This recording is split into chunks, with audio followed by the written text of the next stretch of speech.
लेकिन आज मेरे ही दफ्तर में एक मामूली इंसान ने सबके सामने मुझे जलील किया। उसने आरोप लगाया कि मेरे पास अपनी बहनों की शादी कराने के लिए पैसा नहीं है, इसलिए मैंने तुम्हें भेजा कि जाओ किसी मालदार लड़की को अपने प्रेम जाल में फंसाकर उससे शादी करो, उस इकलौती बेटी के बाप की दौलत हासिल करो, जिससे सिद्धांत कुमार शर्मा अपनी बहनों की शादी करा सके। हाँ, वाह वाह भाई वाह, बहुत बड़ा काम किया है तुमने। इतने सालों से जो इज्जत मैंने बनाई थी, आज उसे खाक में मिला दी तुमने। अरे पैसों की इतनी जरूरत थी तो मुझे बोलता, मैं ये घर बार बेचकर तुझे पैसे ला कर देता। लेकिन पैसों के लिए प्यार करना, एक मालदार लड़की को अपने प्रेम जाल में फंसाना, छी छी। अब चुप भी कीजिए, जो मुंह में आ रहा है बोलते जा रहे हैं आप। और अमर, तुम चुपचाप खड़े सुन क्यों रहे हो? जवाब क्यों नहीं देते अपने भाई को? सच क्या है कह क्यों नहीं देते तुम? क्या जवाब तुम्हें भाभी? क्या बताऊं मैं? कौन मानेगा मेरी बात? अरे भाभी, मैं तो एक खोटा सिक्का हूं, बेकार बदमाश आवारा, पैसों के लिए प्यार करने वाला, दौलत के लिए एक मालदार लड़की को अपने प्रेम जाल में फंसाने वाला। अरे भाभी, कौन करेगा मेरी बात पर विश्वास? अरे इनके लिए तो वही सच है जो उस लड़की के बाप ने इनसे कह दिया। इनसे कह दिया कि मैं बुरा हूं, और मेरा भाई मान गया। आते ही बरस पड़े मुझ पर,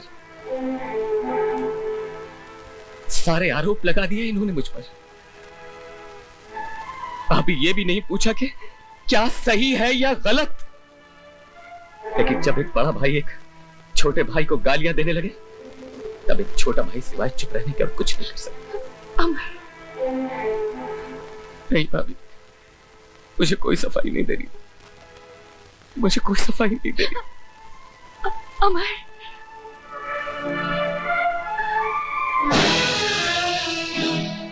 तुम अमर के बारे में हमेशा ऐसा क्यों सोचते हो?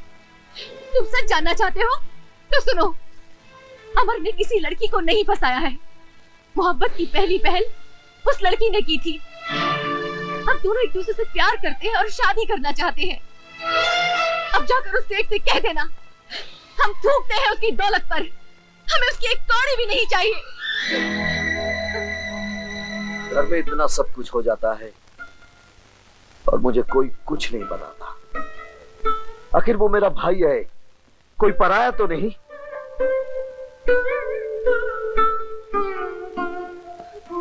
लड़की कैसी है? तुम्हें पसंद है? बहुत अच्छी है। उन दोनों की शादी मैं करवाऊंगा, आखिर मैं बड़ा भाई हूं।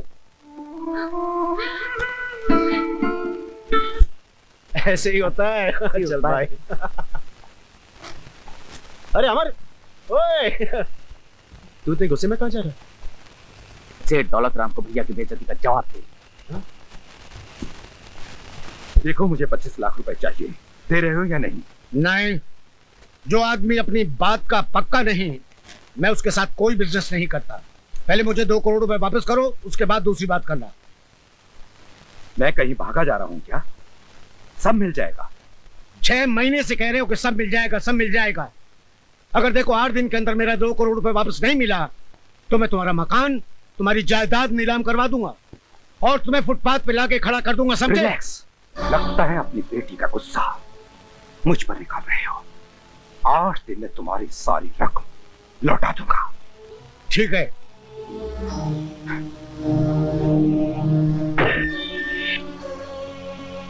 अरे अरे, कौन हो आप लोग? आप लोग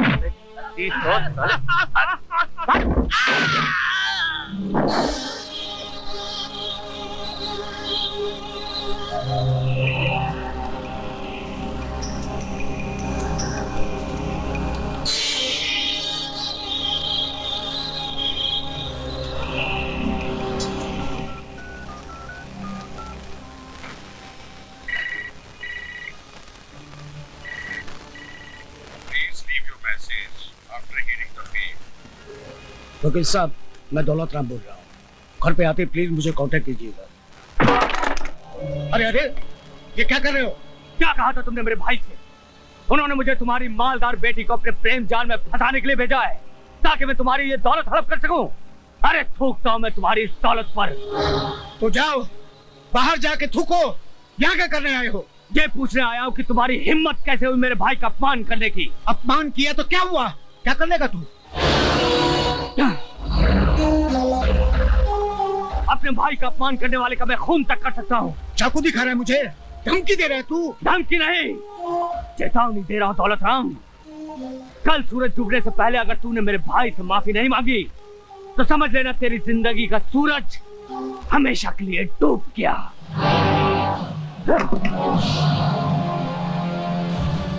जेलर से बदला लेने का यही एक मौका है। अंकुश तुम गए नहीं अब तक? अमर बड़े गुस्से में जा रहा है, क्या बात है? अरे कमबख्त कह रहा था जाके मेरे भाई से माफी मांगो वरना जान से मार दूंगा। चाकू दिखा के मुझे धमकी दे रहा था। यही चाकू? हाँ। यानी इस पर उसकी उंगलियों के निशान भी होंगे। बेशक। ये तो जेलर का भाई है ना? हाँ उसका भाई है। इसके भाई ने मेरे भाई को फंसाया था, अब मैं इसे फंसाऊंगा। वो कैसे? तुमने मुझसे 2 करोड़ मांगा था ना? हाँ, नहीं तुम मुझे फुटपाथ पे बेचने वाले थे ना? नहीं ऐसी कोई बात नहीं है। लेकिन मैं तुझे भेजता हूँ ऊपर।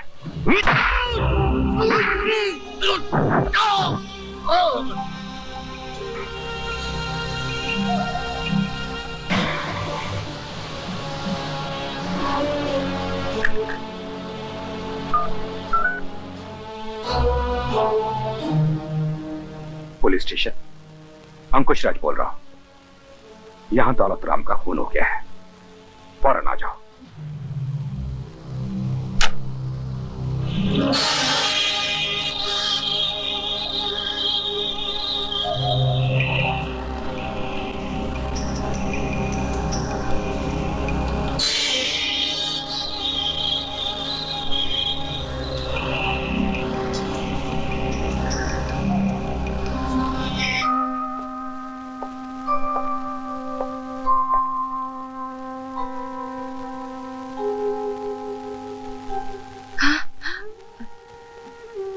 अमर अभी तक घर नहीं आया है। नहीं, मैं उसी की राह देख रही हूँ। फिक्र मत करो, कल ही मैं सेठ दौलत राम जी से बात करके अमर और सीमा की शादी पक्की कर दूंगा।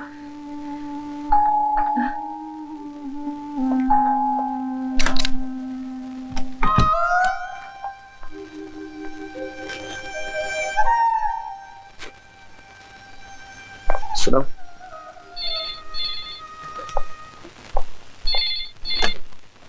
हेलो, मैं इंस्पेक्टर कपूर बोल रहा हूँ। हाँ बोलिए। अमर शर्मा घर पे है? जी है, क्यों? सेठ दौलत राम का कत्ल हो गया। क्या? उनकी लाश के पास जो सबूत मिले हैं वो अमर को खूनी करार देते हैं। हमारे पास उसकी गिरफ्तारी का वारंट भी है। We are coming to arrest him. Yeah, you can come. किसका फोन था? तुम सेठ दौलत राम के घर गए थे? जी। क्यों? आपकी बेइज्जती का बदला लेने। मेरी बेइज्जती का जवाब तुमने उसके खून से दिया। खून? खून? ये क्या कह रहे हैं आप? हाँ, सेठ दौलत राम का खून इसने किया। भैया, मैं किसी खून के बारे में कुछ नहीं जानता। लेकिन मैं तुम्हें अच्छी तरह से जानता हूँ। बचपन से लेकर आज तक आवारागर्दी के सिवाय तुमने कुछ नहीं किया। काश एक बार मेरे आदर्श को अपनाकर अपनी जिंदगी को संभालने की कोशिश करते तो आज हमें यह दिन देखना नसीब ना होता।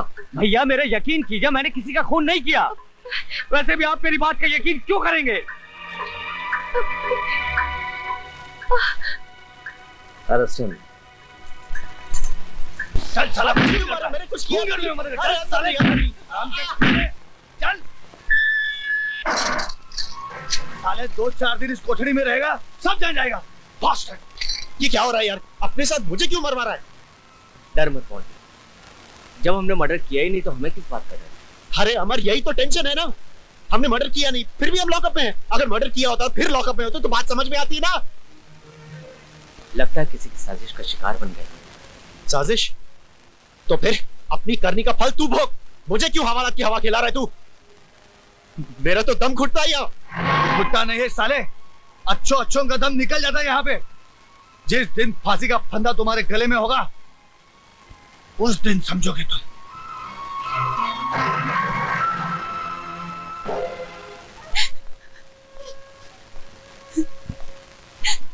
आखिर कब तक आंसू बहाती रहोगी? रोने से तुम्हारे डैडी तो तुम्हें वापस मिलनी चाहिए। अमर डैडी का खून क्यों करेगा? दौलत की हवस। हाँ, दौलत की हवस में आकर अमर ने तुम्हारे डैडी का खून कर दिया, बस। अमर ने तुमसे प्यार नहीं किया, तुम्हारी दौलत से प्यार किया है, तुम्हारी बाप की दौलत से। डोंट वरी प्रिया, मैं अमर को छोड़ूंगा नहीं। मैं तुम्हारे साथ हूं। हाँ प्रिया।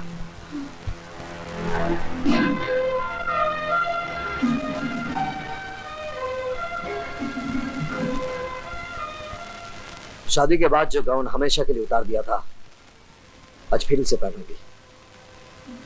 अमर के लिए वकालत करने जा रही है। और जब मैं कहता था कि उसे लाड प्यार से मत बिगाड़ो, तब तुमने मेरी एक ना सुनी। आज देख लिया उसका नतीजा। आज वो एक खूनी बन गया है। उसे फांसी के फंदे से कोई नहीं बचा सकता। मैं बचाऊंगी उसे, क्योंकि मैं जानती हूँ अमर बेगुनाह है।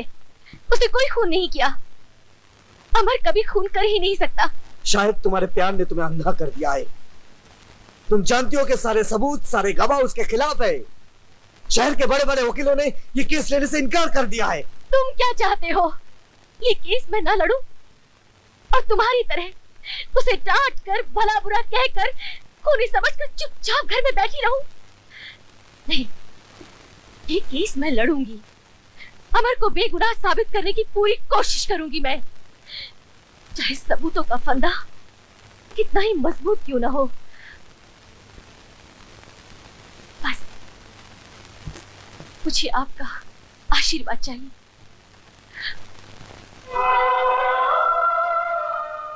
मेरा आशीर्वाद तो सदा तुम्हारे साथ है, पर क्या ये मेरे भाई को बचा सकेगा? योर ऑनर, सेठ दौलत राम के चौकीदार बहादुर सिंह ने अभी अभी बयान दिया कि वारदात की रात मुलजिम अमर कुमार बहुत ही गुस्से में अंदर जा रहा था और उसने ये भी सुना था कि मुलजिम अमर कुमार सेठ दौलत राम को जान से मार देने की धमकी दे रहा था। जिस छुरे से उनका खून हुआ, मुलजिम अमर कुमार की उंगलियों के निशान इस बात को साबित करते हैं कि सेठ दौलत राम का खून मुलजिम अमर कुमार ने ही किया।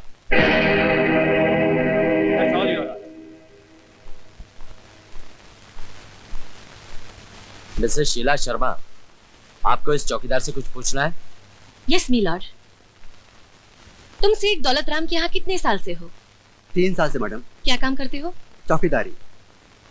सेठ जी का खून कहाँ हुआ था? उनके कमरे में। उनका कमरा गेट से कितनी दूरी पर है? सामने एक बड़ा गार्डन है, फासला 100 गज का होगा। अच्छा, जब अमर वहाँ आया था तो तुम क्या गेट पर थे? जी हाँ। और तुमने अमर को अंदर जाने दिया? जी नहीं, मैंने उन्हें रोकने की कोशिश की। वो बहुत गुस्से में थे, मुझे जोर से धक्का दिया और मैं जाके गेट से टकराया। उसके बाद मैं बेहोश हो गया और मुझे पता नहीं उसके बाद क्या हुआ। फिर तुम्हें पता कब लगा कि सेठ जी का खून हो गया है? जब मैं होश में आया तो वहाँ पुलिस मौजूद थी। यानी जब सेठ जी का खून हुआ तुम बेहोश थे? जी। दैट्स ऑल, तुम जा सकते हो। धन्यवाद। योर ऑनर, ये पॉइंट नोट किया जाए। अब मैं सब इंस्पेक्टर रविंद्र कपूर से कुछ पूछना चाहूंगी। Yes, granted.